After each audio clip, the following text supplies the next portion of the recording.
वो जो मैंने शुरुआत में आपको बोला कि न्यूक्लियर फैमिली सिस्टम होने की वजह से पोस्ट मेनोपॉजल फीमेल्स में ये सारे सिम्टम्स जो अब ज्यादा देखने को मिल रहे हैं। उस एक सिम्टम ये भी है कि क्राइम स्पेल्स, पेशेंट को फील होता है कि मुझे बस ऐसे लगता है कि अकेले बैठ के रो।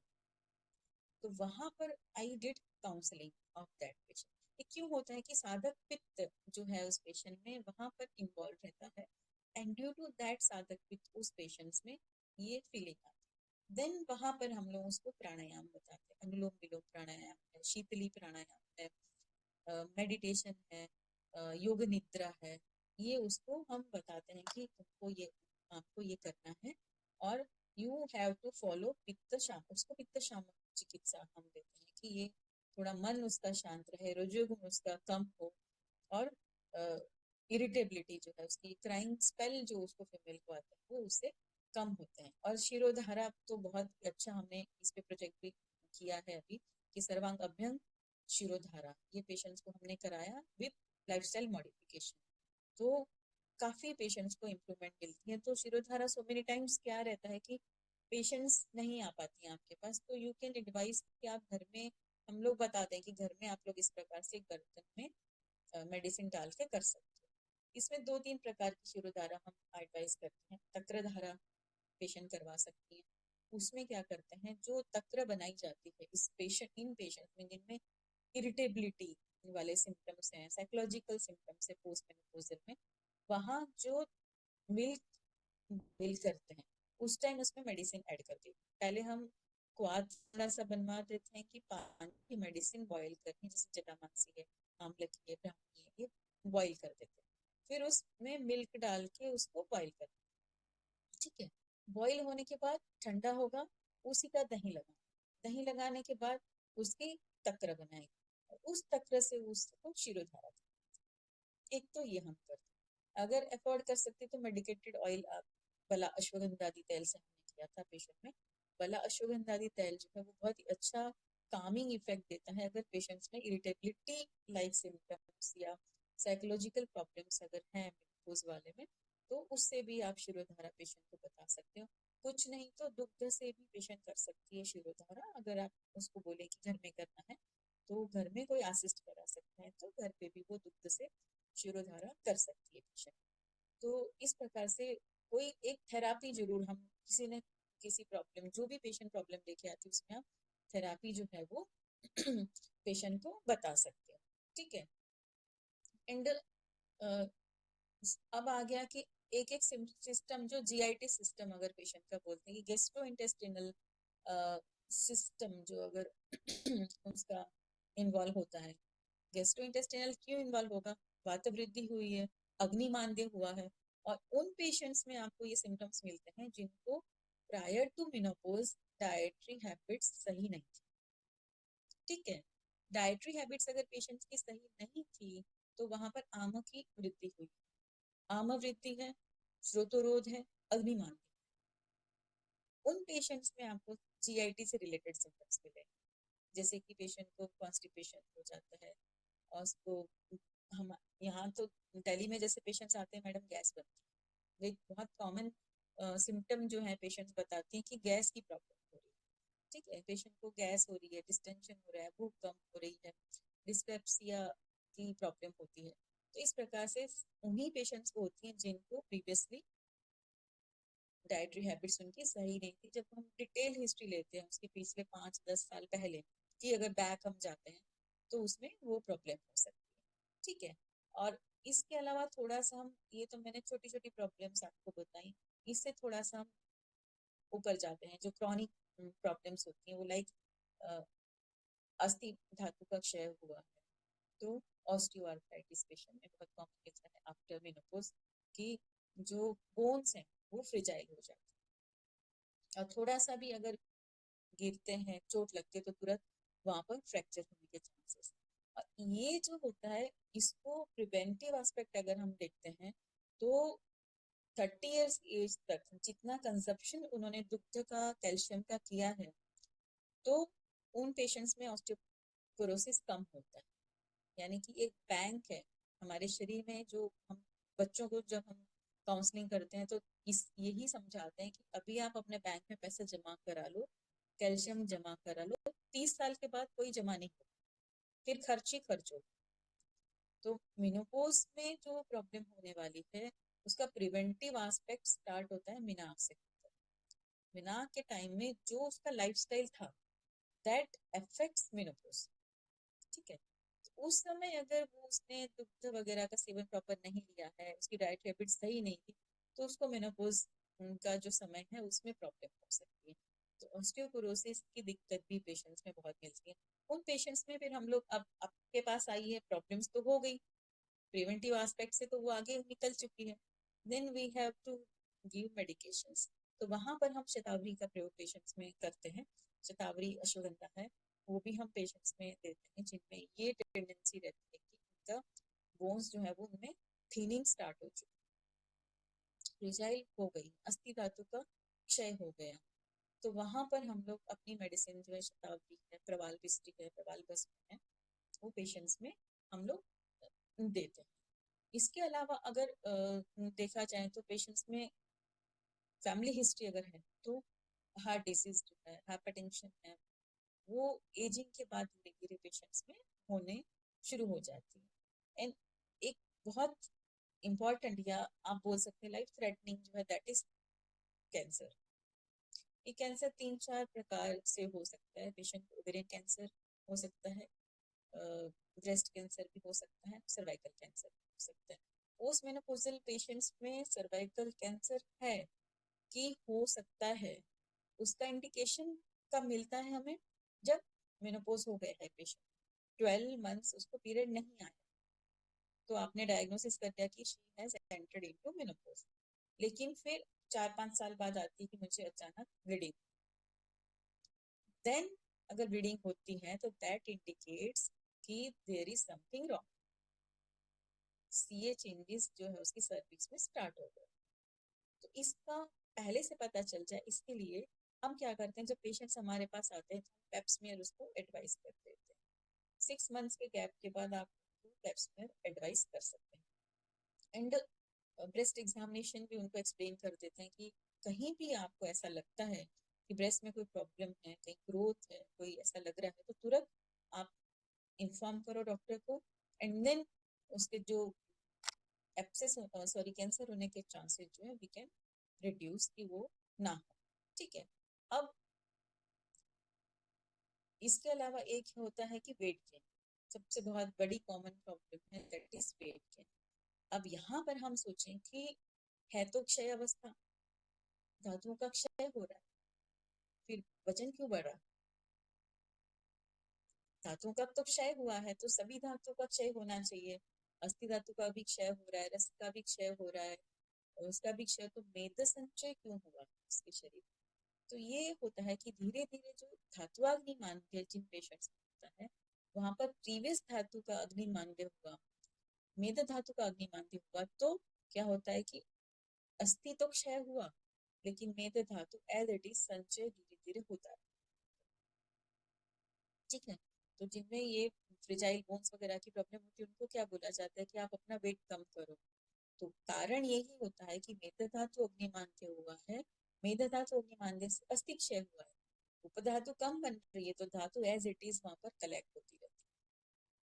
धातु कलेक्ट होती है तो पेशेंट का वेट वहां पर बढ़ रहा है, अलग अलग जगह पर उसमें स्फीग, उदर, स्तन, ये सब जगह जो है उसको मेद संचय हो रहा है, तो वो उसका वेट गेन कर रहा है। साथ में उसको अग्निमांद्य था पेशेंट को, अग्निमांद्य की वजह से भी आम उत्पन्न होता है, श्रोतरोध है और पेशेंट का वेट बढ़ रहा है।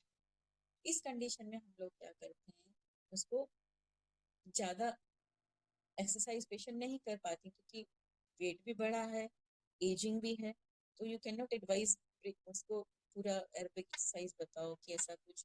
देन पेशेंट्स में हम लोग ब्रिस्क वॉकिंग की तेज चाल चलना है, 30 मिनट के लिए चलना है, बिना बात के चलना है। ठीक है, और उष्ण जल सेवन बताते हैं। एंड मुस्ता का सेवन जो हमने बहुत काफी पेशेंट्स में देखा है कि मुस्ता का प्रयोग जो है, अगर पोस्ट मेनोपॉजल पेशेंट में वेट बढ़ा हुआ है तो मुस्ता हमें बहुत अच्छा बेनिफिट देती है कि उनका वेट जो है आप रिड्यूस करने में उनको हेल्पफुल होते हैं। बाकी कोई आप रसौषधि वगैरह उसमें एडवाइस मत करिए। मुस्ता वगैरह का प्रयोग जो है वो आप उन पेशेंट्स में कर सकते हैं कि जिनका वेट इंक्रीजिंग टेंडेंसी है और उनका धातु अग्नि मांद्य को ठीक कर, अग्नि बढ़ाना है उसका।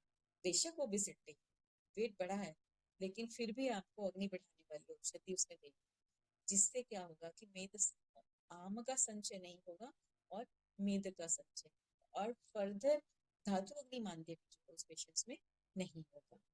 तो आई थिंक आई हैव, मतलब थोड़ा शॉर्ट में जो मुझे बताना था वो मैंने बता दिया। अगर कोई क्वेश्चंस अगर होते हैं तो दैट अकॉर्डिंग टू दैट मैं अगला थोड़ा सा, अगर पूजा अलाउ करती है तो मैं थोड़ा सा, क्योंकि मुझे उसने हाफ एन आवर बोला था, तो मैडम हाफ एन आवर आप बोल दीजिएगा। तो अगर आपका कुछ डाउट है तो you can ask me, then according to that मैं थोड़ा सा आपसे आगे बताती हूँ।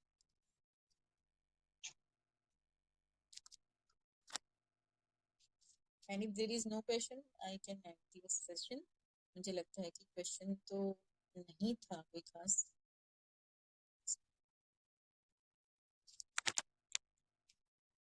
हाँ, इसमें हम लोगों ने दो तीन रिसर्च टॉपिक भी लिए हैं। उसमें हम लोगों ने प्रीडोमिनेंस ऑफ दोष के अकॉर्डिंगली हमने इसमें किया है, वात प्रीडोमिनेंस सिम्टम्स के अकॉर्डिंगली मेडिकेशन, पित्त प्रीडोमिनेंस, उसमें हमने यष्टि मधु का प्रयोग भी किया है कि जहाँ पेशेंट में पित्त प्रीडोमिनेंस है वहाँ यष्टि मधु विद प्रवाल जो है वो ज्यादा इफेक्टिव है, और कफ प्रीडोमिनेंस में हम नुस्खा वगैरह का प्रयोग जो है वो करते हैं।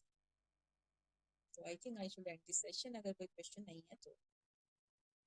पूजा, message, if any question is there you can message, otherwise I can end the session.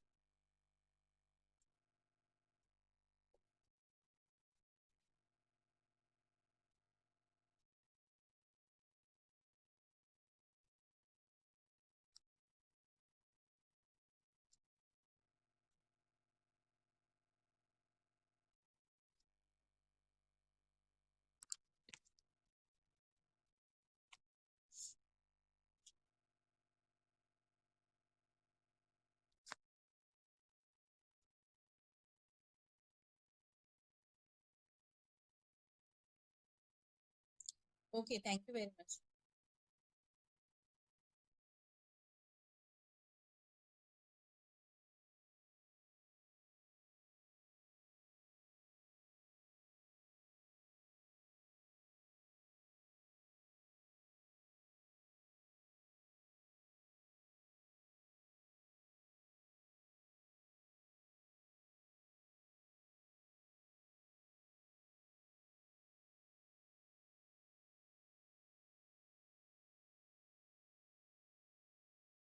है या बेनिफिट देती है उसको कि 35 ईयर्स की एज से अगर फीमेल अवेयर हो जाती है तो उसको बाद में सिम्टम्स कम होंगे और वो फिजियोलॉजी जो है वो पैथोलॉजी में कन्वर्ट नहीं होगी। ठीक है।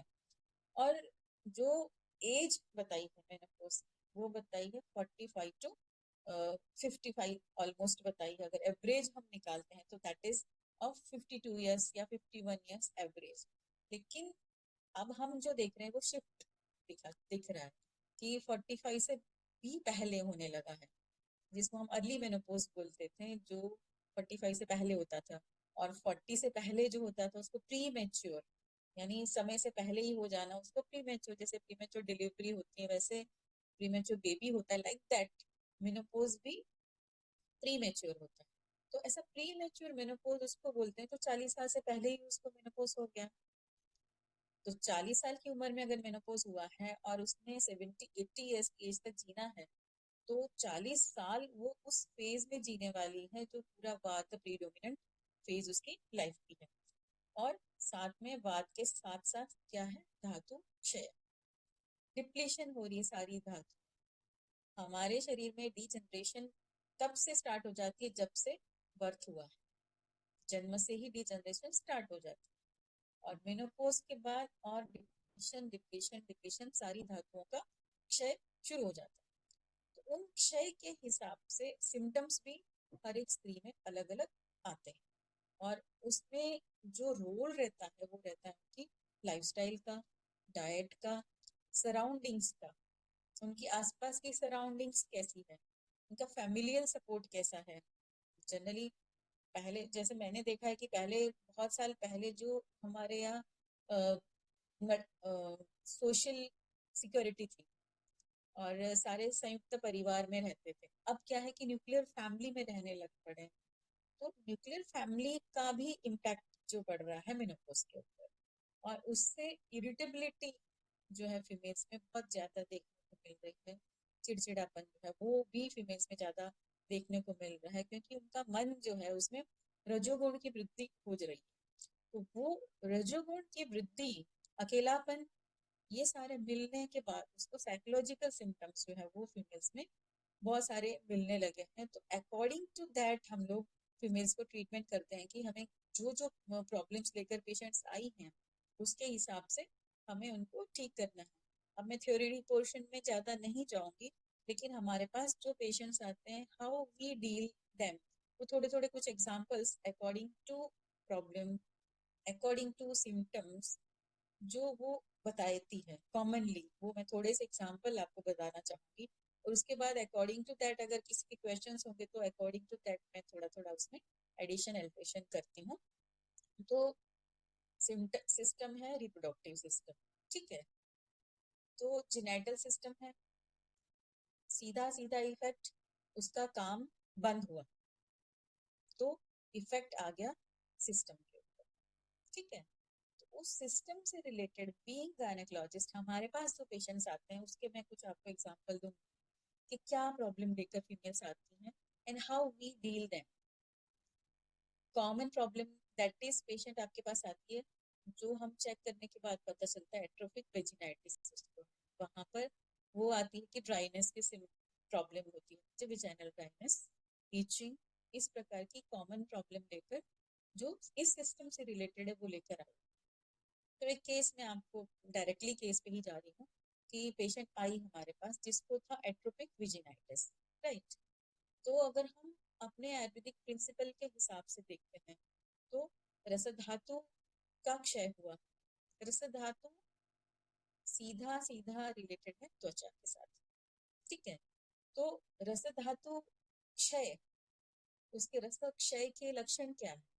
रोक्षता, श्रम, शोष, ग्लानि और शब्द असहिष्णुता। सबसे पहला लक्षण क्या है? रौक्ष, ड्राइनेस।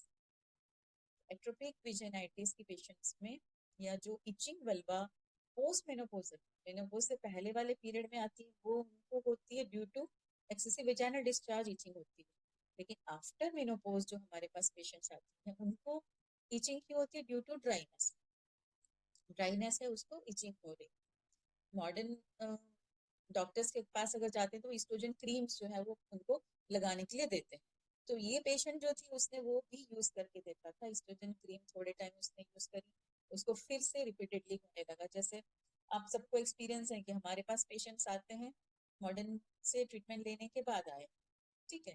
तो like that this was the case कि पेशेंट को एट्रोफिक विजिनाइटिस था, ईस्ट्रोजन क्रीम्स उसने अप्लाई करी, कोई फायदा नहीं, उसके बाद हमारे पास आए। तो हमने सीधा सीधा इसको देखा, रिलेट किया टू रसक्षय और उसको सिम्टम्स पूछे। रोक्षता लोकल तो है, ड्राइनेस तो है, लेकिन फिर उसको हमने पूछा कि आपको बहुत थकावट सी महसूस होती है, प्यास लगती है बहुत ज्यादा, कोई जोर से बोले तो सहन नहीं होता है। बोले हाँ मुझे ये सिम्टम्स तो होते हैं, लेकिन आपको कैसे पता? तो हमने उसको ये बोला कि इसके साथ साथ कई बार हो जाते हैं, इसलिए हम पूछ रहे हैं कि आपको ये सिम्टम्स तो नहीं हो रहे हैं। तो वो उसने बताया, तो that was clear cut indication कि ये पेशेंट है उसमें रसक्षय है, ठीक है। हम लोग जनरली ऐसा नहीं सोचते कि ठीक है ड्राइनेस है, ऑयल लगा दो, पेशेंट को दे दो, ठीक हो जाए, ठीक है। बट एज पर प्रिंसिपल अगर हम ट्रीटमेंट करते हैं तो हम उसको, जो प्रॉब्लम पेशेंट आपके पास लेके आई है, that can be eradicated from the root. रसक्षय को अगर हम सोचते हैं तो उसको हमें देना है, सुश्रुत ने जैसे बोला था, बोला है कि समान चीज से समान की वृद्धि, ठीक है। तो हम उसको रस वृद्धि कर आहार विहार पेशेंट को बताते हैं। तो उसको भी हमने बताया नित्यम घृत क्षीराभ्यास, दूध डेली लेना। वो दूध नहीं लेती थी, उसको दूध पसंद नहीं था, तो हमने उसको मेडिकेटेड दूध बोला या थोड़ा संस्कार करके बोला। अब जब संस्कारित दूध हम देते हैं तो वहां भी हम प्रकृति देखते हैं कि पेशेंट की प्रकृति क्या है।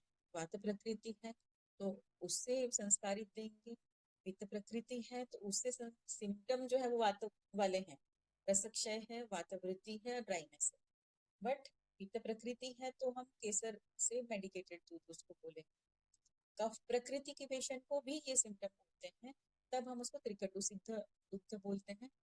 ठीक है, तो वो कफ का भी क्षय करेगा और रस की वृद्धि भी करेगा उसमें, तो दोनों जो पर्पस जो है वो सॉल्व हो जाता है। तो उसको हमने बोला था ये इलायची से सिद्ध दुग्ध, जिसे थोड़ा सा फ्लेवर भी आता है, उसको टेस्ट भी लगता है पेशेंट को एंड बेनिफिट भी देता है। तो इस प्रकार से हमने उसको थोड़ा सा काउंसलिंग भी किया। देन फ्रूट्स, स्पेसिफिक फ्रूट्स जो है, क्योंकि स्निग्धता चाहिए हमें। अब हम लोग क्या करते हैं कि जहाँ क्षय है वहां बोला है और रुक्षता है वहां स्निग्ध देना। स्निग्धते से directly we think like oil, ghee, लेकिन घी और ऑयल के अलावा हमारी जो डाइट है उसमें कुछ ऐसी चीजें होती हैं जिसमें स्निग्धता भी होती है, तो वो उसको आहार में बोला गया। और फ्रूट्स उसको हमने बताया कि जैसे कि ब्लैक रेजिन, उसमें स्निग्धता होती है। अंजीर उसको लेने के लिए बोल दिया, उसमें स्निग्धता होती है। और डेट्स, खजूर जो है वो हमने उसको मतलब बोला उसको पेशेंट को कि तुम्हें ये लेना है, तो ये उसका डाइटरी मॉडिफिकेशन बोला। साथ में कोकोनट वाटर भी उसको बता दिया। जो कोकोनट वाटर जो है उसमें भी स्निग्धता होती है। जहाँ आपको रसक्षय की चिकित्सा करनी है वहां हम लोग कोकोनट वाटर भी पेशेंट को बता सकते हैं। इफ वो अफोर्ड कर सकते हैं या ले सकते हैं तो आप पेशेंट को बता सकते हैं। ठीक है, उसके साथ उसको हमने प्लान किया कि हमें नस्य भी देना है और लोकल थेरापी भी देनी, लेकिन दो मार्ग से स्नेह एक साथ नहीं देते। ठीक है, तो हमने उसको नस्य प्लान किया। पहले नस्य दिया उसको पंचेंद्रिय वर्धन तेल से। नस्य थेरापी के बाद 10 दिन का गैप देने के बाद शुद्ध बला तेल से लोकल हमने उसको एप्लीकेशन किया। लोकल एप्लीकेशन के लिए वी अडॉप्टेड टू वे कि पहले उसको हम जैसे हम पिच्चू धारण करवाते हैं पेशेंट्स को, पिच्चू सोक किया ऑयल में, शुद्ध बला तेल में, सुबह उसको रख दिया, 2 आवर्स के बाद रिमूव कर दिया। और उसके लिए हमने पेशेंट को एडमिट किया था इस प्रोसीजर के लिए। और पेशेंट बहुत परेशान भी थी, इसलिए शी बिकेम रेडी कि हम हाँ ठीक है मैं एडमिट हो जाती हूँ। देन शाम के टाइम जो हम लगाते थे वो सिर्फ गॉस पीस में ऑयल लेके वहां पर उसको लोकल एप्लीकेशन देते थे। और ओरल मेडिकेशन में हमने उसको लघु मालिनी वसंत कल्प ये दिया, जो कि रसायन भी है और रसक्षय को भी ठीक करता है और वातवृत्ति को भी ठीक करता है। और एजिंग की स्टेज है तो रसायन तरीके से काम करता है।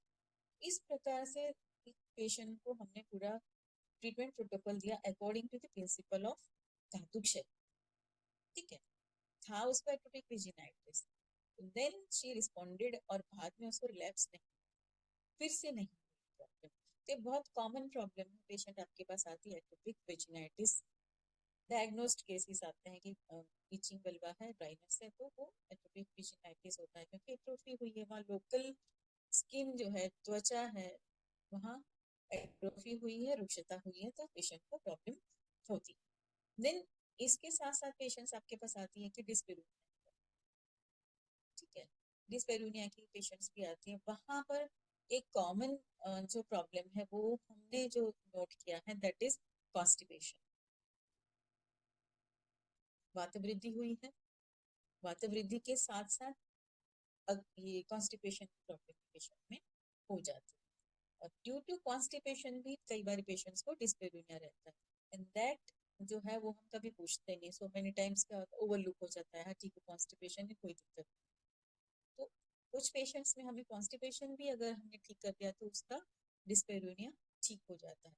लेकिन इसमें साथ साथ में हमें सेम प्रोटोकॉल शुद्ध बलाते लोकल एप्लीकेशन, अगर स्निग्धता वहां पर हम कर सकते हैं तो वो उसको पेशेंट को बेनिफिट देता है। ठीक है, और अब सिस्टम से रिलेटेड हम बात करें, प्रोटी सिस्टम में लोकल क्या क्या प्रॉब्लम होती है, तो पेशेंट में एट्रोपिक वेजिनाइटिस है, ये dyspareunia, recurrent urinary tract infection भी पेशेंट में होते हैं। Then cystocele, rectocele, vaginal prolapse, uterine prolapse. Interior vaginal wall lax हुई, ठीक है, लेक्सिटी आ गई है वहां पर, त्वचा में भी लेक्सिटी है, एंट्री वेजाइनल वॉल लैक्स है।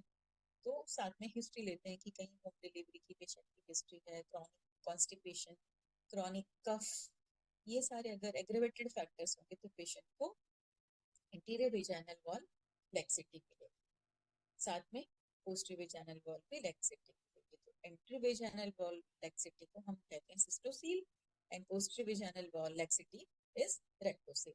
एंड यूट्राइन प्रोलेप्स जो होता है, धीरे धीरे अगर पेशेंट की हिस्ट्री है ऐसी कि वो कॉन्स्टिपेशन उसको रहता है, ऊतकटुकासन की हिस्ट्री है, डिलीवरी के टाइम उसको बहुत लंबा टाइम हुआ था, या ज्यादा फर्स्ट स्टेज जो बोला है कि उसमें प्रवाहन करना है जब उसको पेन हो। तो हमारे पास जो पेशेंट्स आती हैं जिनको प्रोलेप्स है, उनमें ये हिस्ट्री मिलती है कि so many times home delivery home delivery हुई होती है, तो उनमें ये आपको मिलता है कि यूट्राइन प्रोलेप्स होने के चांसेस बढ़ जाते हैं। क्यों?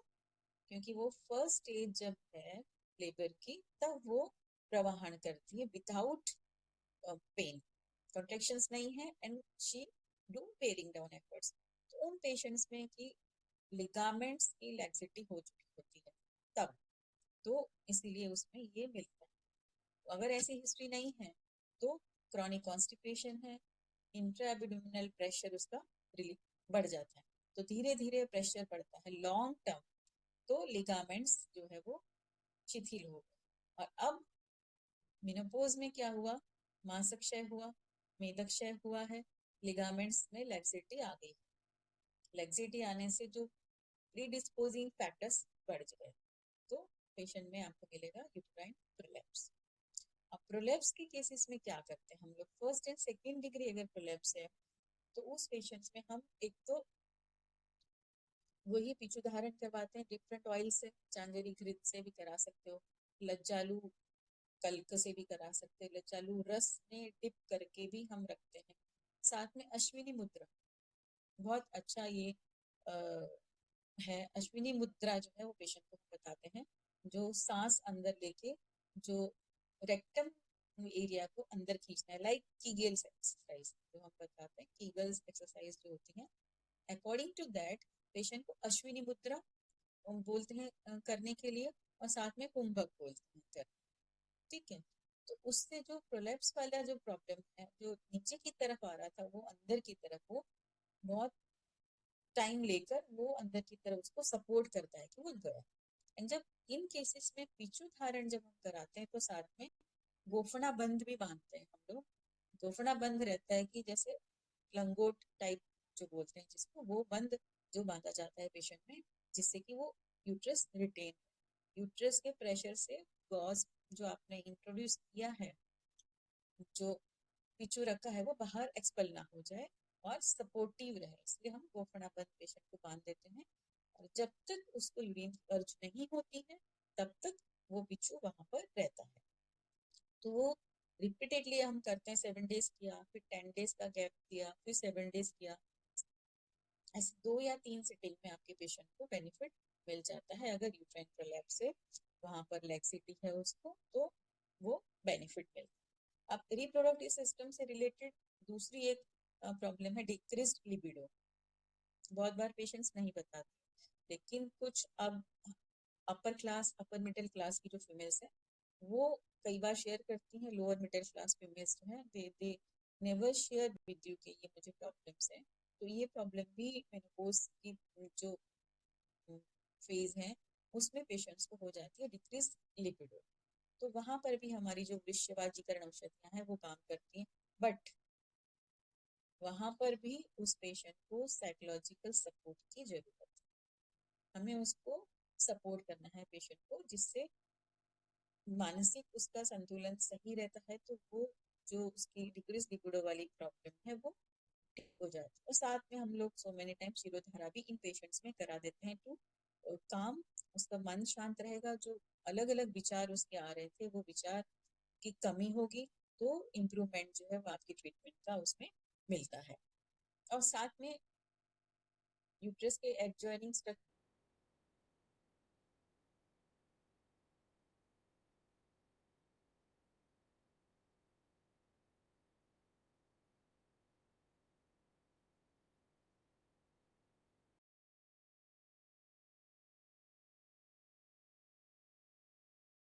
में उसको हम बोलते हैं स्ट्रेस इनकॉन्टिनेंस। दूसरी कंप्लेंट लेकर आती है कि हम यूरिन को होल्ड नहीं कर पाते हैं, जैसे अर्ज होती है तुरंत भागना पड़ता है, नहीं तो निकल जाएगा, ऐसी फीलिंग आती है, उसको बोलते हैं अर्ज इनकॉन्टिनेंस। एक बार ये दोनों कंबाइंड भी होती है, स्ट्रेस एंड अर्ज। एक ही पेशेंट में स्ट्रेस इनकॉन्टिनेंस भी होती है और अर्ज इनकॉन्टिनेंस भी होती है। ये भी हुआ है वहां पर मांसल धातु का क्षय हुआ है, तो उसका जो स्फिंक्टर कंट्रोल नहीं रहता। दूसरा इसमें कारण है मानसिक, मानसिक कारण भी इसमें जुड़ा रहता है, तो उस वजह से भी वो कंट्रोल नहीं कर पाती है, न्यूरोलॉजिकल इसको बोला जाता है। तो वहां पर भी अगर हम साइकोलॉजिकल सपोर्ट, शिरोधारा, इन केसेस में भी शिरोधारा बेनिफिट देती है आपको। अगर स्ट्रेस इनकॉन्टिनेंस एंड अर्ज इनकॉन्टिनेंस के पेशेंट्स में आप शिरोधारा करवाएंगे तो भी हमने उसमें बेनिफिट होते हुए देखा। और साथ में हम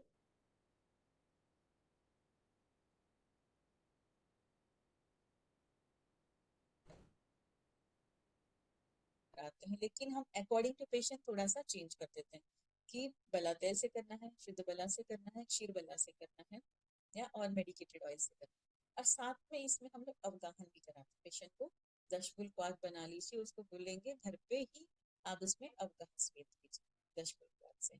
और इसमें कई बार हम लोग धानवंतर ऑयल जो है उसका भी यूज करते हैं, तो वो भी बहुत अच्छा रिजल्ट देता है, क्योंकि बल्य है वो वहाँ पर और उसका टोन अप करता है, जो वहाँ पर लेक्सिटी हो गई है उसमें। और ओरल मेडिकेशन में हम लोग चंद्रप्रभावती है, कुक्षुर चूर्ण है, रसायन चूर्ण है, ये रसायन औषधियाँ पेशेंट्स को देते हैं, तो उसमें अर्ज इनकॉन्टिनेंस और स्ट्रेस इनकॉन्टिनेंस में बहुत उसको बेनिफिट मिलता है। और इसके साथ आपके पास पेशेंट्स आते हैं बहुत गुस्सा आने लग पड़ा है, फैमिली मेंबर्स ही आकर बताते हैं कि इसको चिड़चिड़ापन हो गया है आजकल, गुस्सा आ गया, इरिटेबिलिटी जिसको बोलते हैं, शॉर्ट टेम्पर्डनेस जो उसको होती है, एंजाइटी हो जाती है एकदम से, कई बार घबरा जाना, नर्वसनेस हो जाना। तो ये जो सिम्टम्स होते हैं वो अकॉर्डिंग टू दोष थोड़े थोड़े डिफरेंट हो जाते हैं। अगर पेशेंट्स में वात जिनमें बढ़ा रहता है उसमें एकदम से नर्वसनेस एंड एंजाइटी देखने को मिलती है। जहाँ पित्त प्रधान अगर है सिम्टम्स, तो वहां पर आपको पेशेंट्स में मिलेगा इरिटेबिलिटी, चिड़चिड़ापन, गुस्सा, किसी ने कुछ बोल दिया एकदम ब्लास्ट होना। पहले जबकि उनकी नेचर ऐसी नहीं होती, लेकिन आफ्टर मेनोपॉज ये प्रॉब्लम पेशेंट्स में हो जाती है कि जिसमें इरिटेबिलिटी हो जाती है। तो ये सिम्टम्स जो साइकोलॉजिकल है, बट अकॉर्डिंग टू दोष प्रिडोमिनेंस हम उस पेशेंट्स को मेडिसिन देते हैं अकॉर्डिंग टू उसका दोष आइडेंटिफाई करने के बाद कि कौन सा दोष उस पेशेंट में मिल रहा है। उनमें भी हम लोग सर्वांग अभ्यंग कराते हैं, साथ में उसको शिरोधारा देते हैं। ठीक है। और कई बार जो पेशेंट्स हैं वो थकावट उनको महसूस होती है, उनको फिजिकल उसको थकावट नहीं हो रही, लेकिन साइकोलॉजिकली वो ऐसा फील करते कि आई एम टायर्ड। ठीक है, उसको टायर्डनेस फील होती है, कई बार हेडेक, सिर दर्द होना, नींद नहीं आना, ये थोड़े से साइकोलॉजिकल है। और दूसरा कुछ पेशेंट जो मैंने देखे उनमें ये होता है कि रोने की इच्छा, रोने की इच्छा होती है उनको, कुछ भी प्रॉब्लम नहीं है, इवन देन शी फील्स के मुझे ऐसा मन करता है कि बस बैठ के रो। आई डोंट नो आपके पास ऐसे पेशेंट्स आए कि नहीं, लेकिन ऐसा भी उस पेशेंट्स, कुछ पेशेंट्स आते हैं ऐसी फीलिंग लेकर। और वो मैंने ये सिम्टम देखा है, मतलब वो हायर सोशियो इकोनॉमिक स्टेटस की फीमेल्स में, उनमें पेशेंट्स में देखा है। तो आई थिंक वो पेशेंट जो है फैमिलियल सपोर्ट की जरूरत रहती है। वो जो मैंने शुरुआत में आपको बोला कि न्यूक्लियर फैमिली सिस्टम होने की वजह से पोस्ट मेनोपॉजल फीमेल्स में ये सारे सिम्टम्स जो अब ज्यादा देखने को मिल रहे हैं। उस एक सिम्टम ये भी है कि क्राइंग स्पेल्स, पेशेंट को फील होता है कि मुझे बस ऐसे लगता है कि अकेले बैठ के रो, तो वहां पर I did counselling of that patient. ये क्यों होता है कि साधक पित्त जो है उस पेशेंट में वहां पर इन्वॉल्व रहता है, एंड ड्यू टू दैट साधक पित्त उस पेशेंट्स में ये फीलिंग आती है। देन वहां पर हम लोग उसको प्राणायाम बताते हैं, अनुलोम विलोम प्राणायाम है, शीतली प्राणायाम है, मेडिटेशन है, योग निद्रा है। ये उसको हम बताते हैं कि तुमको ये आपको ये करना है, और यू हैव टू फॉलो पित्त शाम, उसको पित्त शाम चिकित्सा हम देते हैं कि ये थोड़ा मन उसका शांत रहे, रजोगुण उसका कम हो, और इरिटेबिलिटी जो है उसकी, क्राइंग स्पेल जो उसको फीमेल को आता है वो उससे कम होते हैं। और शिरोधारा तो बहुत अच्छा हमने इस पे प्रोजेक्ट भी किया है अभी, कि सर्वांग अभ्यंग शिरोधारा, ये पेशेंट्स को हमने कराया विद लाइफस्टाइल मॉडिफिकेशन, तो काफी पेशेंट्स को इम्प्रूवमेंट मिलती है। तो शिरोधारा सो मेनी टाइम्स क्या रहता है कि पेशेंट्स नहीं आ पाती हैं आपके पास, तो यू कैन एडवाइस कि आप घर में, हम लोग बताते हैं कि घर में आप लोग इस प्रकार से गर्दन में मेडिसिन डाल के कर सकते हो। इसमें 2-3 प्रकार की शिरोधारा हम एडवाइस करते हैं। तक्रधारा पेशेंट करवा सकती है। उसमें क्या करते हैं, जो तक्र बनाई जाती है इस पेशेंट, इन पेशेंट में जिनमें इरिटेबिलिटी वाले सिम्टम्स हैं, साइकोलॉजिकल सिम्टम्स है पोस्ट मेनोपॉजल में, वहाँ जो मिल्क बिल करते हैं उस टाइम उसमें मेडिसिन ऐड कर देते हैं। पहले हम क्वाथ थोड़ा सा बनवा देते हैं कि पानी की मेडिसिन बॉईल करनी है, जैसे जटामांसी है, आंवला की है, ब्राह्मी है, ये बॉईल कर देते हैं, फिर उसमें मिल्क डाल के उसको बॉईल कर, ठीक है। बॉईल होने के बाद ठंडा होगा, उसी का दही लगा, दही लगाने के बाद उसकी तक्र बनाएगी, और उस तक्र से उसको शिरोधारा। एक तो ये हम करते हैं। अगर अफोर्ड कर सकते तो मेडिकेटेड ऑयल, आप बला अश्वगंधादी तेल से हमने किया था पेशेंट में। बला अश्वगंधादी तेल जो है वो बहुत ही अच्छा कामिंग इफेक्ट देता है अगर पेशेंट्स में इरिटेबिलिटी लाइक सिम्टम्स या साइकोलॉजिकल प्रॉब्लम्स अगर हैं मेनोपॉज वाले में, तो उससे भी आप शिरोधारा पेशेंट को बता सकते हो। कुछ नहीं तो दुग्ध से भी पेशेंट कर सकती है शिरोधारा, अगर आप उसको बोले कि घर में करना है तो घर में कोई असिस्ट करा सकते हैं, तो घर पे भी वो दुग्ध से शिरोधारा कर सकती है पेशेंट। तो इस प्रकार से कोई एक थेरापी जरूर हम किसी ने किसी प्रॉब्लम, जो भी पेशेंट प्रॉब्लम लेके आती है उसमें आप थेरापी जो है वो पेशेंट को बता सकते हो, ठीक है। एंड अब आ गया कि एक एक सिस्टम, जो जीआईटी सिस्टम अगर पेशेंट का बोलते हैं कि गेस्ट्रो इंटेस्टिनल सिस्टम जो अगर उसका इन्वॉल्व होता है, गेस्ट्रो इंटेस्टिनल क्यों इन्वॉल्व होगा, वात वृद्धि हुई है, अग्निमांद्य हुआ है, और उन पेशेंट्स में आपको ये सिम्टम्स मिलते हैं जिनको prior to menopause dietary habits सही नहीं थी, ठीक है। डाइटरी हैबिट्स अगर पेशेंट्स की सही नहीं थी तो वहां पर आम की वृद्धि हुई, आम वृद्धि है, श्रोतोरोध है, अग्निमान, उन पेशेंट्स में आपको जीआईटी से रिलेटेड सिम्टम्स मिले, जैसे कि पेशेंट को कॉन्स्टिपेशन हो जाता है, और उसको, हम यहाँ तो दिल्ली में जैसे पेशेंट्स आते हैं मैडम गैस बनती है, वे बहुत कॉमन सिम्टम जो है पेशेंट्स बताती हैं कि गैस की प्रॉब्लम हो रही है, ठीक है, पेशेंट को गैस हो रही है, डिस्टेंशन हो रहा है, भूख कम हो रही है, डिस्पेप्सिया की प्रॉब्लम होती है।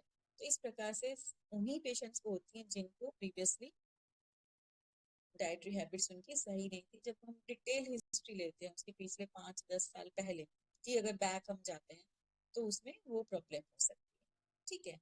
और इसके अलावा थोड़ा सा हम, ये तो मैंने छोटी छोटी प्रॉब्लम्स आपको बताई, इससे थोड़ा सा हम ऊपर जाते हैं, जो क्रॉनिक प्रॉब्लम्स होती हैं वो लाइक अस्थि धातु का क्षय हुआ है, तो ऑस्टियोआर्थराइटिस पेशेंट में बहुत कॉमन केस है आफ्टर मेनोपॉज कि जो बोन्स हैं वो फ्रेजाइल हो जाते हैं, और थोड़ा सा भी अगर गिरते हैं, चोट लगती है, तो तुरंत वहां पर फ्रैक्चर होने के चांसेस। और ये जो होता है इसको प्रिवेंटिव एस्पेक्ट अगर हम देखते हैं तो 30 इयर्स एज तक जितना कंजप्शन उन्होंने दुग्ध का, कैल्शियम का किया है, तो उन पेशेंट्स में ऑस्टियोपोरोसिस कम होता है। यानी कि एक बैंक है हमारे शरीर में, जो हम बच्चों को जब हम काउंसलिंग करते हैं तो इस यही समझाते हैं कि अभी आप अपने बैंक में पैसा जमा करा लो, कैल्शियम जमा करा लो, 30 साल के बाद कोई जमा नहीं होगा, फिर खर्च ही खर्च होगा। तो मेनोपॉज में जो प्रॉब्लम होने वाली है उसका प्रिवेंटिव एस्पेक्ट स्टार्ट होता है मीनाक से। मीनाक के टाइम में जो उसका लाइफस्टाइल था दैट अफेक्ट्स मेनोपॉज। ठीक है, तो उस समय अगर वो उसने दुग्ध वगैरह का सेवन प्रॉपर नहीं लिया है, उसकी डाइट हैबिट सही नहीं थी, तो उसको मेनोपॉज का जो समय है उसमें प्रॉब्लम हो सकती है। तो ऑस्टियोपोरोसिस की दिक्कत भी पेशेंट्स में बहुत मिलती है। उन पेशेंट्स में फिर हम लोग अब आपके पास आई है, प्रॉब्लम्स तो हो गई, प्रिवेंटिव एस्पेक्ट से तो वो आगे निकल चुकी है, then we have to give medications. तो वहां पर हम शतावरी का प्रयोग पेशेंट्स में करते हैं। शतावरी अश्वगंधा है, वो भी हम पेशेंट्स में देते हैं जिनमें ये टेंडेंसी रहती है कि उनका बोन्स जो है वो उनमें थीनिंग स्टार्ट हो चुकी, फ्रेजाइल हो गई, अस्थि धातु का क्षय हो गया। तो वहां पर हम लोग अपनी मेडिसिन जो है शतावरी है, प्रवाल पिस्टी है, प्रवाल भस्म है, वो पेशेंट्स में हम लोग देते हैं। इसके अलावा अगर देखा जाए तो पेशेंट्स में फैमिली हिस्ट्री अगर है तो हार्ट डिजीज जो है, हाइपरटेंशन है, वो एजिंग के बाद धीरे धीरे पेशेंट्स में होने शुरू हो जाती है। एंड एक बहुत इंपॉर्टेंट या आप बोल सकते हैं लाइफ थ्रेटनिंग जो है that is cancer.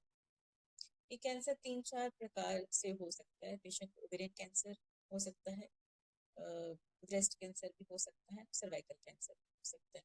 Post menopausal patients में सर्वाइकल कैंसर है कि हो सकता है, उसका इंडिकेशन कब मिलता है हमें?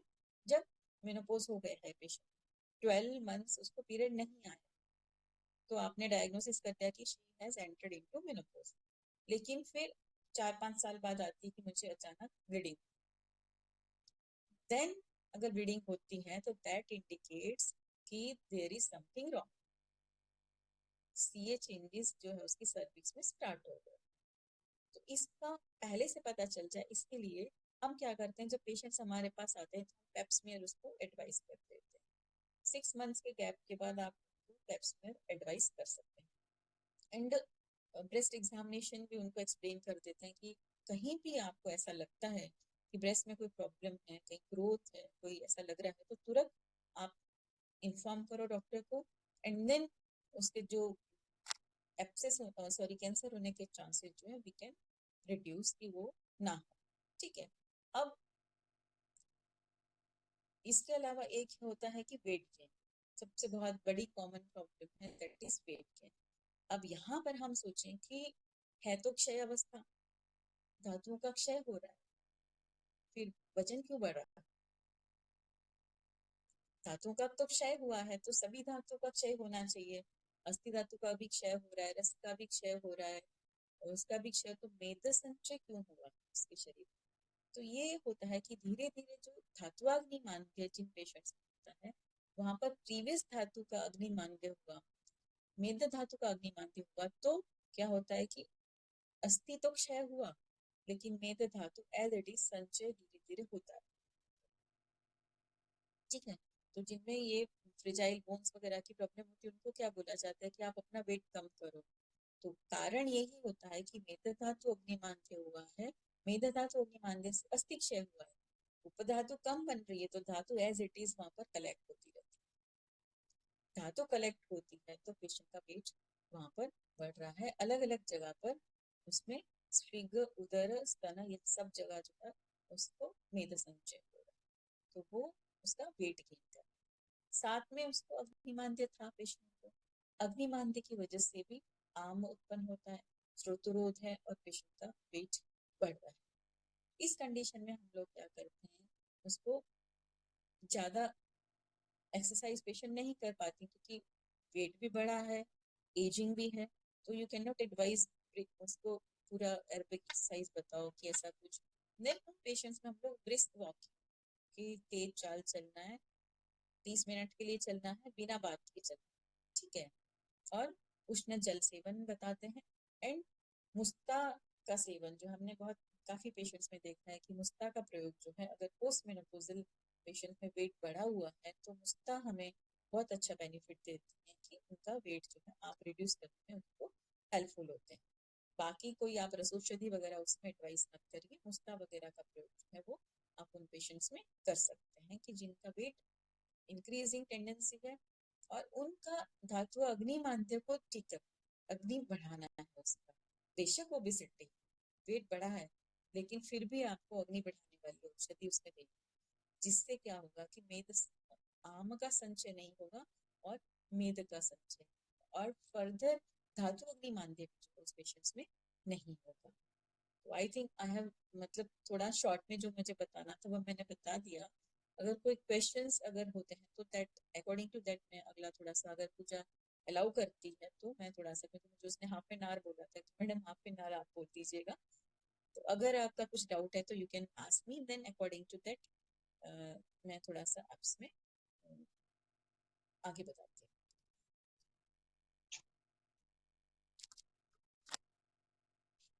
And if there is no question I can end this session. मुझे लगता है कि क्वेश्चन तो नहीं था कोई खास।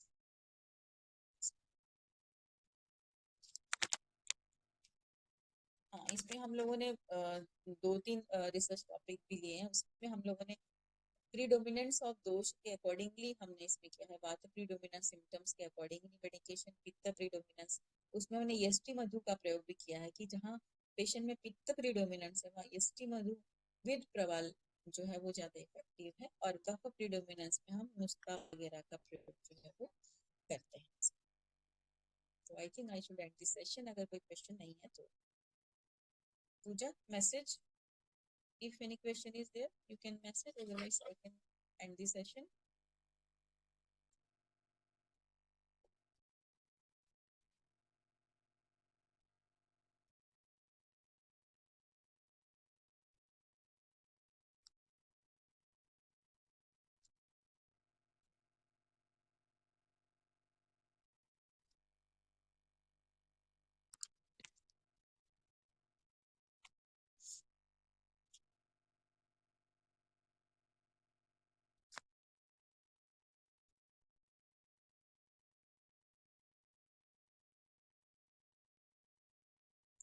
Okay, thank you very much.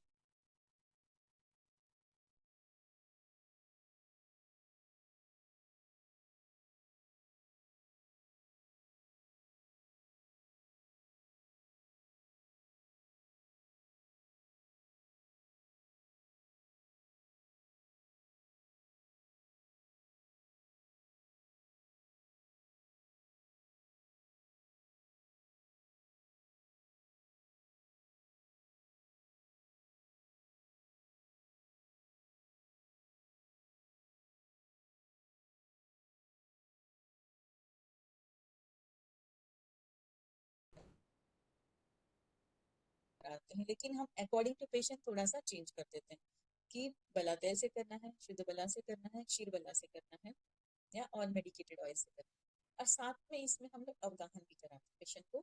दशफुल क्वाथ बना लीजिए, उसको बोलेंगे घर पे ही आप उसमें अवगाहन स्वेद कीजिए दशफुल क्वाथ से। और इसमें कई बार हम लोग धान्वंतर ऑयल जो है उसका भी यूज करते हैं, तो वो भी बहुत अच्छा रिजल्ट देता है, क्योंकि बल्य है वो वहां पर और उसका टोन अप करता है, जो वहां पर लेक्सिटी हो गई है उसमें। और ओरल मेडिकेशन में हम लोग चंद्रप्रभावती है, कुक्षुर चूर्ण है, रसायन चूर्ण है, ये रसायन औषधियाँ पेशेंट्स को देते हैं, तो उसमें अर्ज इनकॉन्टिनेंस और स्ट्रेस इनकॉन्टिनेंस में बहुत उसको बेनिफिट मिलता है। और इसके साथ आपके पास पेशेंट्स आते हैं, बहुत गुस्सा आने लग पड़ा है, फैमिली मेंबर्स ही आकर बताते हैं कि इसको चिड़चिड़ापन हो गया है आजकल, गुस्सा आ गया, इरिटेबिलिटी जिसको बोलते हैं, शॉर्ट टेम्पर्डनेस जो उसको होती है, एंजाइटी हो जाती है एकदम से, कई बार घबरा जाना, नर्वसनेस हो जानी। तो ये जो सिम्टम्स होते हैं वो अकॉर्डिंग टू दोष थोड़े थोड़े डिफरेंट हो जाते हैं। अगर पेशेंट्स में वात जिनमें बढ़ा रहता है उसमें एकदम से नर्वसनेस एंड एंजाइटी देखने को मिलती है। जहाँ पित्त प्रधान अगर है सिम्टम्स, तो वहां पर आपको पेशेंट्स में मिलेगा इरिटेबिलिटी, चिड़चिड़ापन, गुस्सा, किसी ने कुछ बोल दिया एकदम ब्लास्ट होना। पहले जबकि उनकी नेचर ऐसी नहीं होती, लेकिन आफ्टर मेनोपॉज ये प्रॉब्लम पेशेंट्स में हो जाती है कि जिसमें इरिटेबिलिटी हो जाती है। तो ये सिम्टम्स जो साइकोलॉजिकल है, बट अकॉर्डिंग टू दोष प्रिडोमिनेंस हम उस पेशेंट्स को मेडिसिन देते हैं अकॉर्डिंग टू उसका दोष आइडेंटिफाई करने के बाद कि कौन सा दोष उस पेशेंट में मिल रहा है। उनमें भी हम लोग सर्वांग अभ्यंग कराते हैं, साथ में उसको शिरोधारा देते हैं। ठीक है। और कई बार जो पेशेंट्स हैं वो थकावट उनको महसूस होती है, उनको फिजिकल उसको थकावट नहीं हो रही, लेकिन साइकोलॉजिकली वो ऐसा फील करते कि आई एम टायर्ड। ठीक है, उसको टायर्डनेस फील होती है। कई बार हेडेक, सिर दर्द होना, नींद नहीं आना, ये थोड़े से साइकोलॉजिकल है। और दूसरा, कुछ पेशेंट जो मैंने देखे हैं उनमें ये होता है कि रोने की इच्छा, रोने की इच्छा होती है उनको। कुछ भी प्रॉब्लम नहीं है, इवन देन शी फील्स के मुझे ऐसा मन करता है कि बस बैठ के रो। आई डोंट नो आपके पास ऐसे पेशेंट्स आए कि नहीं, लेकिन ऐसा भी उस पेशेंट्स, कुछ पेशेंट्स आते हैं ऐसी फीलिंग लेकर। और वो मैंने ये सिम्टम देखा है, मतलब वो हायर सोशियो इकोनॉमिक स्टेटस की फीमेल्स में, उनमें पेशेंट्स में देखा है। तो आई थिंक वो पेशेंट जो है फैमिलियल सपोर्ट की जरूरत रहती है। वो जो मैंने शुरुआत में आपको बोला कि न्यूक्लियर फैमिली सिस्टम होने की वजह से पोस्ट मेनोपॉजल फीमेल्स में ये सारे सिम्टम्स जो अब ज्यादा देखने को मिल रहे हैं। उस एक सिम्टम ये भी है कि क्राइम स्पेल्स, पेशेंट को फील होता है कि मुझे बस ऐसे लगता है कि अकेले बैठ के रो।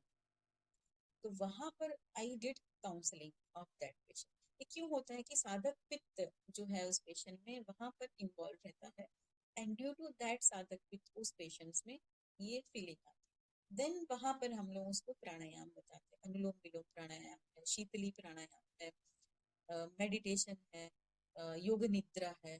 ये उसको हम बताते हैं कि तुमको ये, आपको ये करना है। और यू हैव टू फॉलो पित्त शाम, उसको पित्त शाम चिकित्सा हम देते हैं कि ये थोड़ा मन उसका शांत रहे, रजोगुण उसका कम हो, और इरिटेबिलिटी जो है उसकी, क्राइम स्पेल जो उसको फीमेल को आता है वो उससे कम होते हैं। और शिरोधारा तो बहुत अच्छा हमने इस पे प्रोजेक्ट भी किया है अभी, कि सर्वांग अभ्यंग शिरोधारा, ये पेशेंट्स को हमने कराया विद लाइफस्टाइल मॉडिफिकेशन। तो काफी पेशेंट्स को इम्प्रूवमेंट मिलती है। तो शिरोधारा सो मेनी टाइम्स क्या रहता है कि पेशेंट्स नहीं आ पाती हैं आपके पास, तो यू कैन एडवाइस कि आप घर में, हम लोग बताते हैं कि घर में आप लोग इस प्रकार से गर्दन में मेडिसिन डाल के कर सकते हो। इसमें दो तीन प्रकार की शिरोधारा हम एडवाइस करते हैं। तक्रधारा पेशेंट करवा सकती है। उसमें क्या करते हैं, जो तक्र बनाई जाती है इस पेशेंट, इन पेशेंट में जिनमें इरिटेबिलिटी वाले सिम्टम्स हैं, साइकोलॉजिकल सिम्टम्स है पोस्ट मेनोपॉजल में, वहाँ जो मिल्क बॉइल करते हैं उस टाइम उसमें मेडिसिन ऐड कर दी। पहले हम क्वाथ थोड़ा सा बनवा देते हैं कि पानी की मेडिसिन बॉईल करनी है, जैसे जटामांसी है, आमलकी है, ब्राह्मी है, ये बॉईल कर देते हैं। फिर उसमें मिल्क डाल के उसको बॉईल कर, ठीक है। बॉईल होने के बाद ठंडा होगा, उसी का दही लगा, दही लगाने के बाद उसकी तक्र बनाएगी, और उस तक्र से उसको शिरोधारा। एक तो ये हम करते हैं। अगर अफोर्ड कर सकते तो मेडिकेटेड ऑयल आप, बला अश्वगंधादी तेल से हमने किया था पेशेंट में। बला अश्वगंधादी तेल जो है वो बहुत ही अच्छा कामिंग इफेक्ट देता है। अगर पेशेंट्स में इरिटेबिलिटी लाइक सिम्टम्स या साइकोलॉजिकल प्रॉब्लम्स अगर हैं मेनोपॉज वाले में, तो उससे भी आप शिरोधारा पेशेंट को बता सकते हो। कुछ नहीं तो दुग्ध से भी पेशेंट कर सकती है शिरोधारा। अगर आप उसको बोले कि घर में करना है, तो घर में कोई असिस्ट करा सकता है, तो घर पे भी वो दुग्ध से शिरोधारा कर सकती है पेशेंट। तो इस प्रकार से कोई एक थेरापी जरूर हम, किसी ने किसी प्रॉब्लम, जो भी पेशेंट प्रॉब्लम लेके आती है उसमें आप थेरापी जो है वो पेशेंट को बता सकते हो। ठीक है। एंड अब आ गया कि एक एक सिस्टम, जो जीआईटी सिस्टम अगर पेशेंट का बोलते हैं कि गेस्ट्रो इंटेस्टिनल सिस्टम जो अगर उसका इन्वॉल्व होता है, गेस्ट्रो इंटेस्टिनल क्यों इन्वॉल्व होगा, वात वृद्धि हुई है, अग्निमांद्य हुआ है, और उन पेशेंट्स में आपको ये सिम्टम्स मिलते हैं जिनको prior to menopause dietary habits सही नहीं थी। ठीक है, डाइटरी हैबिट्स अगर पेशेंट्स की सही नहीं थी, तो वहां पर आम की वृद्धि हुई, आम वृद्धि है, श्रोतोरोध है, अग्निमांद्य, उन पेशेंट्स में आपको जीआईटी से रिलेटेड सिम्टम्स मिले। जैसे कि पेशेंट को कॉन्स्टिपेशन हो जाता है, और उसको, हम यहाँ तो दिल्ली में जैसे पेशेंट्स आते हैं मैडम, गैस बनती है, वे बहुत कॉमन सिम्टम जो है पेशेंट्स बताती हैं कि गैस की प्रॉब्लम हो रही है। ठीक है, पेशेंट को गैस हो रही है, डिस्टेंशन हो रहा है, भूख कम हो रही है, डिस्पेप्सिया की प्रॉब्लम होती है। तो इस प्रकार से उन्हीं पेशेंट्स को होती है जिनको प्रीवियसली डाइटरी हैबिट्स उनकी सही नहीं थी। जब हम डिटेल हिस्ट्री लेते हैं उसके पिछले 5-10 साल पहले कि अगर बैक हम जाते हैं तो उसमें वो प्रॉब्लम हो सकती है। ठीक है। और इसके अलावा थोड़ा सा हम, ये तो मैंने छोटी छोटी प्रॉब्लम्स आपको बताई, इससे थोड़ा सा हम ऊपर जाते हैं जो क्रॉनिक प्रॉब्लम्स होती हैं, वो लाइक अस्थि धातु का क्षय हुआ है तो ऑस्टियोआर्थराइटिस पेशेंट में बहुत कॉम्प्लिकेशन है आफ्टर मेनोपॉज कि जो बोन्स हैं वो फ्रिजाइल हो जाते हैं, और थोड़ा सा भी अगर गिरते हैं, चोट लगती है, तो तुरंत वहां पर फ्रैक्चर होने के चांसेस। और ये जो होता है, इसको प्रिवेंटिव एस्पेक्ट अगर हम देखते हैं तो 30 इयर्स एज तक जितना कंजप्शन उन्होंने दुग्ध का, कैल्शियम का किया है, तो उन पेशेंट्स में ऑस्टियोपोरोसिस कम होता है।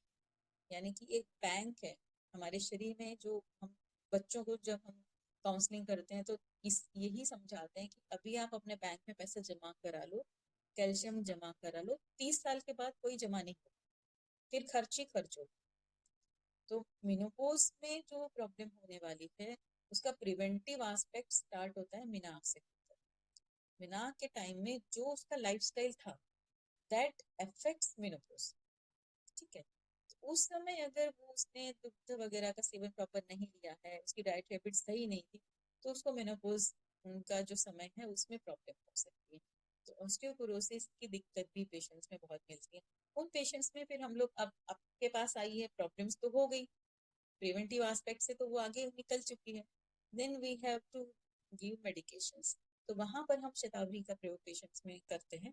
शतावरी अश्वगंधा है, वो भी हम पेशेंट्स में देते हैं जिनमें ये टेंडेंसी रहती है कि उनका बोन्स जो है वो उनमें थीनिंग स्टार्ट हो चुकी, फ्रिजाइल हो गई, अस्थि धातु का क्षय हो गया। तो वहां पर हम लोग अपनी मेडिसिन जो है, शतावरी है, प्रवाल विस्टिक है, प्रवाल भस्म है, वो पेशेंट्स में हम लोग देते हैं। इसके अलावा अगर देखा जाए तो पेशेंट्स में फैमिली हिस्ट्री अगर है तो हार्ट डिजीज जो है, हाइपरटेंशन है, वो एजिंग के बाद धीरे धीरे पेशेंट्स में होने शुरू हो जाती है। एंड एक बहुत इम्पॉर्टेंट, या आप बोल सकते हैं लाइफ थ्रेटनिंग जो है, दैट इज कैंसर। ये कैंसर 3-4 प्रकार से हो सकता है। पेशेंट को ओवेरियन कैंसर हो सकता है, ब्रेस्ट कैंसर भी हो सकता है, सर्वाइकल कैंसर भी हो सकता है। पोस्ट मेनोपॉजल पेशेंट्स में सर्वाइकल कैंसर है कि हो सकता है, उसका इंडिकेशन कब मिलता है हमें? जब मेनोपॉज हो गया है पेशेंट, 12 मंथ्स उसको पीरियड नहीं आया, तो आपने डायग्नोसिस कर दिया कि she has entered into menopause. लेकिन फिर 4-5 साल बाद आती है कि मुझे अचानक ब्लीडिंग, देन अगर ब्लीडिंग होती है तो दैट इंडिकेट्स कि there is something wrong, C A changes जो है उसकी सर्विक्स में स्टार्ट हो गए। तो इसका पहले से पता चल जाए, इसके लिए हम क्या करते हैं, जब पेशेंट्स हमारे पास आते हैं तो पेप्समियर उसको एडवाइस कर देते हैं।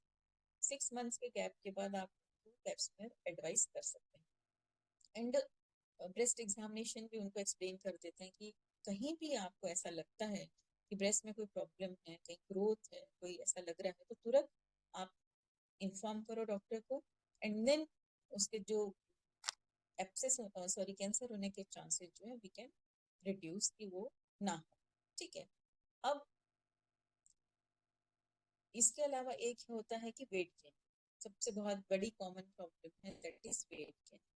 अब यहाँ पर हम सोचें कि है तो क्षय अवस्था, धातुओं का क्षय हो रहा है, फिर वजन क्यों बढ़ रहा है? धातुओं का तो क्षय हुआ है, तो सभी धातुओं का क्षय होना चाहिए। अस्थि धातु का भी क्षय हो रहा है, रक्त का भी क्षय हो रहा है, और उसका भी क्षय, तो मेद संचय क्यों हुआ उसके शरीर? तो ये होता है कि धीरे धीरे जो धातुअग्नि मांद्य जिन पेशेंट्स में होता है, वहां पर प्रीवियस धातु का अग्नि मांद्य हुआ, मेद धातु का अग्नि मांद्य हुआ, तो क्या होता है कि अस्थि तो क्षय हुआ, लेकिन मेद धातु एज इट इज संचय धीरे धीरे होता है। ठीक है। तो जिनमें ये फ्रिजाइल बोन्स वगैरह की प्रॉब्लम होती है, उनको क्या बोला जाता है कि आप अपना वेट कम करो। तो कारण यही होता है कि मेद धातु अग्निमांद्य हुआ है, मेद धातु अग्निमांद्य से अस्थि क्षय हुआ है, उपधातु कम बन रही है, तो धातु एज इट इज वहां पर कलेक्ट होती रहती है। धातु कलेक्ट होती है तो पेशेंट का वेट वहां पर बढ़ रहा है, अलग अलग जगह पर उसमें स्विग, उदर, स्तन, ये सब जगह जो है उसको मेद संचय होगा, तो वो उसका वेट गेन कर। साथ में उसको अग्निमांद्य था पेशेंट को, अग्निमांद्य की वजह से भी आम उत्पन्न होता है, श्रोतरोध है और पेशेंट का वेट बढ़ रहा है। इस कंडीशन में हम लोग क्या करते हैं, उसको ज्यादा एक्सरसाइज पेशेंट नहीं कर पाती क्योंकि वेट भी बढ़ा है, एजिंग भी है, तो यू कैन नॉट एडवाइज उसको पूरा एरोबिक एक्सरसाइज बताओ कि ऐसा कुछ। देन उन पेशेंट्स में हम लोग ब्रिस्क वॉकिंग की तेज चाल चलना है, 30 मिनट के लिए चलना है, बिना बात के चलना है, ठीक है। और उष्ण जल सेवन बताते हैं। एंड मुस्ता का सेवन, जो हमने बहुत काफी पेशेंट्स में देखा है कि मुस्ता का प्रयोग जो है, अगर पोस्ट मेनोपॉजल पेशेंट में वेट बढ़ा हुआ है तो मुस्ता हमें बहुत अच्छा बेनिफिट देती है कि उनका वेट जो है आप रिड्यूस करने में उनको हेल्पफुल होते हैं। बाकी कोई आप रसौषधि वगैरह उसमें एडवाइस मत करिए, मुस्ता वगैरह का प्रयोग जो है वो आप उन पेशेंट्स में कर सकते हैं कि जिनका वेट इंक्रीजिंग टेंडेंसी है और उनका धातु अग्नि मांद्य को ठीक कर, अग्नि बढ़ाना है उसका। बेशक ओबेसिटी, वेट बढ़ा है, लेकिन फिर भी आपको अग्नि बढ़ाने वाली औषधि उसमें देनी, जिससे क्या होगा कि मेद, आम का संचय नहीं होगा और मेद का संचय, और फर्दर धातु अग्नि मांद्य उस पेशेंट्स में नहीं होगा। तो आई थिंक आई हैव, मतलब थोड़ा शॉर्ट में जो मुझे बताना था वो मैंने बता दिया। अगर कोई क्वेश्चंस अगर होते हैं तो दैट अकॉर्डिंग टू दैट मैं अगला थोड़ा सा, अगर पूजा अलाउ करती है तो मैं थोड़ा सा, क्योंकि मुझे उसने हाफ एन आवर बोला था, तो मैडम हाफ एन आवर आप बोल दीजिएगा। तो अगर आपका कुछ डाउट है तो you can ask me, then according to that मैं थोड़ा सा आपसे आगे बताती हूँ।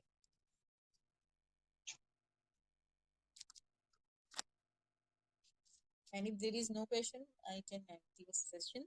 मुझे लगता है कि क्वेश्चन तो नहीं था कोई खास।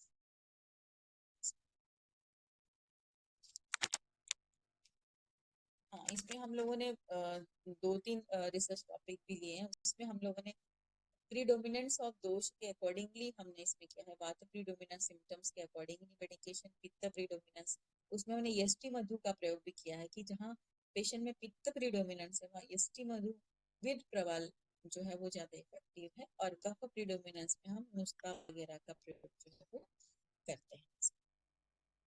तो I think I should and this session, अगर कोई क्वेश्चन नहीं है तो।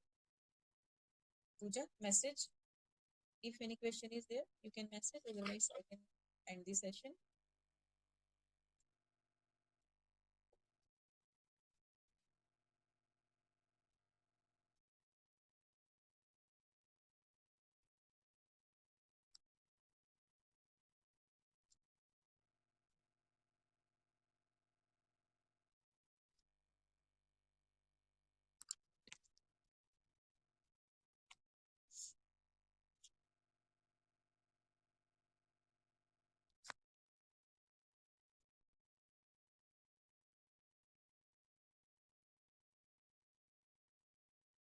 Okay, thank you very much.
Hello Pooja.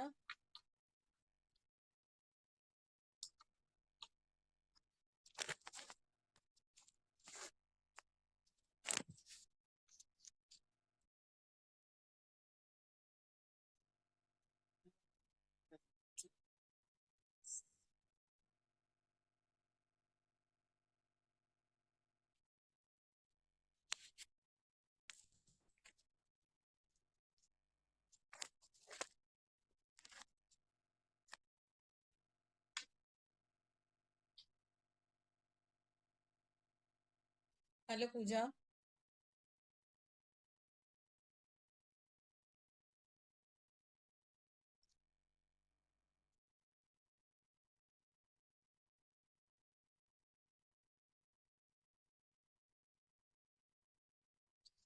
Okay.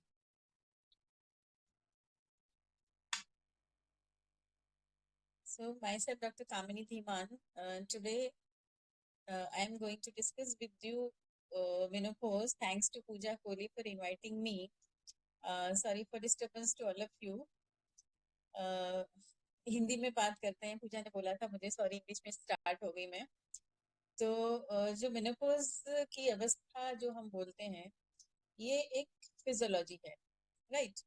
कि जैसे मिनाक है, पीरियड शुरू होते हैं, उसको मिनाल बोलते हैं। और पीरियड शुरू होने के बाद जब कंसीव होती है फीमेल तो प्रेगनेंसी होती है। और उसके बाद रिप्रोडक्टिव फेज पूरा होने के बाद मेनोपॉज होता है। तो ये सारी फिजियोलॉजी है, लाइक मेनाक भी फिजियोलॉजी है, प्रेगनेंसी भी फिजियोलॉजी है, और मेनोपॉज भी फिजियोलॉजी है। लेकिन फिर भी सभी में जैसे मेनाक होना यानी पीरियड शुरू होना, तो जो चेंजेस बॉडी में आते हैं तो उसका एक मैनिफेस्टेशन होता है, और वो मैनिफेस्टेशन की वजह से कुछ उसमें सिम्टम्स कुछ लोगों में होते हैं, सभी में नहीं हो सकते हैं। लेकिन कुछ लोगों में सिम्टम्स आते हैं, कुछ में नहीं आते हैं। और जैसे प्रेगनेंसी है, तो उसमें कुछ लोगों को प्रॉब्लम हो सकती है, कुछ को नहीं होती है। वैसे ही मेनोपॉज भी ऐसी चीज है जो यूनिवर्सल है, सबके साथ होना है, मेनोपॉज होना है, लेकिन यूनिक तरीके से। सबका एक जैसा नहीं होता है, थोड़ा थोड़ा वेरिएशन सब में मिलता है हमें। तो अकॉर्डिंग टू दैट वेरिएशन इसमें डिफरेंट प्रॉब्लम्स भी हो सकती है। फिजियोलॉजी जो है वो पैथोलॉजी में भी कन्वर्ट हो सकती है। कईयों में कुछ भी प्रॉब्लम नहीं होती और पूरा उनका जो ड्यूरेशन है वो वैसे ही अच्छे से लाइफ का आगे का पीरियड जो है वो चलता है। लेकिन अब क्या हुआ है कि लाइफ एक्सपेक्टेंसी जिसको कि बोलते हैं कि मेनोपॉज होने के बाद का जो जीवन का पीरियड है वो काफी है। तो आपके पास जो भी फीमेल्स आती हैं, विजिट करती हैं, वो है कि मेनोपॉज के बाद का लंबा ड्यूरेशन जो है वो इस अवस्था में जीती है कि एक बार पीरियड बंद हो गया। एक्चुअली मेनोपॉज बोलते किसको है? सबसे पहले तो रजोनिवृत्ति, यानी जो पीरियड शुरू हुआ था, रजस्राव काल शुरू हुआ था, वो बंद हो गया, राइट? आयुर्वेद में बोला है याति पंचाशतः क्षयम। और मॉडर्न साइंस उसको हम ऐसे डिवाइड डिफाइन करते हैं कि पूरे 12 मंथ्स तक पीरियड नहीं आना, लगातार 12 मंथ्स नहीं आया, तो उसको मेनोपॉज बोलते हैं। ठीक है। और सेसेशन हो गया, ओवरी का फंक्शन उसका स्टॉप हो गया है, रिप्रोडक्टिव सिस्टम जो है वो काम कर रहा था, वो पूरा इतने साल तक मिनाक टू मेनोपॉज, जितने इयर्स उसकी लाइफ के थे, यानी कि किसी को 10 इयर्स में, किसी को 12 में पीरियड स्टार्ट हुआ, ठीक है, 12 साल की उम्र से स्टार्ट हुआ, 50 साल की उम्र में बंद हुआ। तो पूरा जो ड्यूरेशन था वो रिप्रोडक्टिव सिस्टम ने एक्टिवली काम किया, और अचानक उसको अपना काम बंद करना है, ठीक है। तो उसमें कुछ चेंजेस सिस्टम में इटसेल्फ आते हैं। उस सिस्टम से रिलेटेड अलग अलग सिस्टम्स हैं, जैसे कि बिल्कुल एडजॉइनिंग यूरिनरी सिस्टम है, साथ में जीआईटी सिस्टम है, रेक्टम है, यूरेथ्रा है। तो इन सब में अलग अलग चेंजेस आते हैं। और अगर आयुर्वेद का हम व्यू देखते हैं तो ये पित्त की फेज जो है वो वात फेज में कन्वर्ट हो रही है, ठीक है। जो रिप्रोडक्टिव पीरियड था वो पित्त फेज में था, यानी जो हम शरीर के जो उवय के डिवीजन करते हैं, तो बाल्या अवस्था कफ की अवस्था थी, ठीक है। उसके बाद पित्त की अवस्था आ गई, देन पित्त के बाद वात की स्टेज में एंटर करेगी स्त्री। तो पित्त फेज से वात फेज में जब एंटर करते हैं, लेकिन उस वात फेज को आने से पहले का जो पीरियड था, उस दौरान पित्तवर्धक आहार विहार बहुत ज्यादा लिया है। लाइफस्टाइल उनका ऐसा रहा कि पित्त इतना प्रीडोमिनेंट रहा कि वात फेज में भी वो प्रीडोमिनेंस रहता है। तो उस स्त्री में जो सिम्टम्स आते हैं वो पित्त प्रीडोमिनेंस वाले सिम्टम्स वो लेकर फीमेल्स आती है, और मेनोपॉज की जो अवस्था थी, जो फिजियोलॉजिकल थी, वो थोड़ी पैथोलॉजिकल में कन्वर्ट हो जाती है। तो फिजियोलॉजिकली अगर सिम्टम्स हम देखें, तो पित्त के कारण होने वाले, जैसे कि उसको हॉट फ्लश, पित्त वाले लोग जो एग्रेसिव होते हैं, चिड़चिड़ापन उसको आना, ये सारे सिम्टम्स इस प्रकार के पित्त के जो सिम्टम्स है वो उसमें आने स्टार्ट हो जाते हैं। वैसा ही अगर कफवर्धक उनका लाइफस्टाइल रहा है मेनोपॉज से पहले, यानी 5 से, जैसे हम लोग यहाँ पर मेनोपॉज क्लिनिक में काउंसलिंग करते हैं पेशेंट्स अवेयरनेस के लिए, कि 35 ईयर से हम लोग स्टार्ट कर देते हैं कि आपका जो फेज आने वाला है नेक्स्ट, उसमें अगर कोई प्रॉब्लम आपको नहीं चाहिए, जनरली किसी को प्रॉब्लम चाहिए नहीं होती है, लेकिन अवेयरनेस नहीं होती, उनको मालूम नहीं होता है कि प्रॉब्लम्स क्यों होती है, तो लेटर लाइफ में कोई प्रॉब्लम फीमेल्स को ना हो, इसलिए हम लोग अवेयरनेस करते हैं। तो वो अवेयरनेस उसको बाद में फायदा देती है या बेनिफिट देती है उसको, कि 35 ईयर्स की एज से अगर फीमेल अवेयर हो जाती है, तो उसको बाद में सिम्टम्स कम होंगे, और वो फिजियोलॉजी जो है वो पैथोलॉजी में कन्वर्ट नहीं होगी। ठीक है। और जो एज बताई है मैंने पोस्ट, वो बताई है 45 to 55 ऑलमोस्ट बताई है, अगर एवरेज हम निकालते हैं तो दैट इज ऑफ 52 ईयर्स